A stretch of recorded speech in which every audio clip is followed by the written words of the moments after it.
অনেকে মানে এই যে অন্তর্বর্তীকালীন সরকারের মেয়াদ আসলে কতদিন ছিল বা মেয়াদ কতদিন এটা নিয়ে একটা ধোঁয়াশা ছিল, নির্বাচন হবে কি হবে না এটা নিয়ে একটা সংশয় ছিল।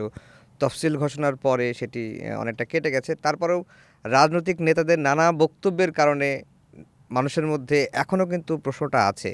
কিন্তু সবশেষ তারেক রহমানের দেশে ফেরার পরে অনেকটাই নিশ্চিত যে আগামী 12ই ফেব্রুয়ারি নির্বাচনটা হচ্ছে। কিন্তু প্রশ্নটা হচ্ছে যে নির্বাচন তো হচ্ছে, নির্বাচনটা কেমন হবে? এটা খুবই গুরুত্বপূর্ণ প্রশ্ন। আমার মনেও একই প্রশ্ন। আমার কাছে মনে হয় যে নির্বাচনটা অন্তত আমরা গতবারের নির্বাচনগুলোর মতো হবে না। এই হুম, আশা আমরা করতে পারি। গতবার অনেকগুলো নির্বাচনে আমরা যখন দেখেছি যে পুলিশ আপনার আগের রাতে ব্যালট পেপার স্টাফ করে দিয়ে রাখছে। হুম। মানুষ ভোট কেন্দ্রে যেয়ে দেখছে যে ভোট দিতে পারছে না। আমি আশা করি যে এই ধরনের কোনো রকম সিন আমরা এইবারের নির্বাচনে দেখব না। দেখব না। এর কারণ হচ্ছে এরকম কোনো কিছু যদি আমরা দেখি এটা ডক্টর মোহাম্মদ ইউনূসের লিগ্যাসির মধ্যে ওটা চলে যাবে। হুম, তো আমি আশা করব যে যেহেতু উনি আপনার চিফ অ্যাডভাইজার, হুম। তো উনি উনার অ্যাডমিনিস্ট্রেশন দিয়ে এই নির্বাচনটাকে সুষ্ঠুভাবে করবেন। আমার একটা ছোট্ট কনসার্ন যেটা আপনার সাথে আমি একটু আগে আলাপ করছিলাম যে আসলে কত পার্সেন্ট মানুষ ভোট দিবে আচ্ছা। এই বিষয়টা নিয়ে আমি এখনো ক্লিয়ার না।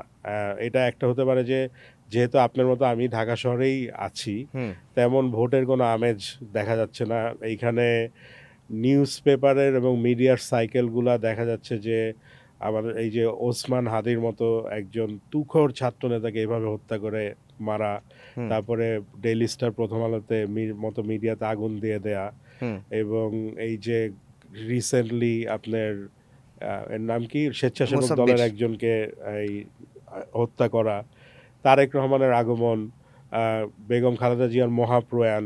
হুম। সো এই নিউজ সাইকেলগুলার মধ্যে দিয়ে আসলে নির্বাচনের ওই আবেশটা আসছে না।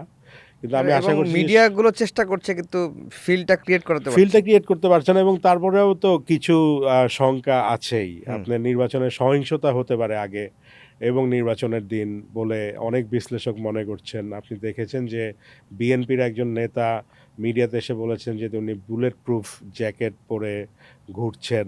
এবং উনি ওটা খুলে দেখিয়েছেন। খুলে দেখিয়েছেন। হুম।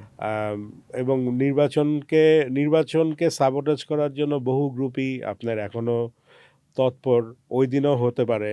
তো এই জিনিসগুলা নিয়ে কিছুটা শঙ্কা আমার নির্বাচনকে ঘিরে আছে। But at the same time I have lot of faith in general people, mass people যে তারাই আসলে নির্বাচনটাকে সফল করবেন।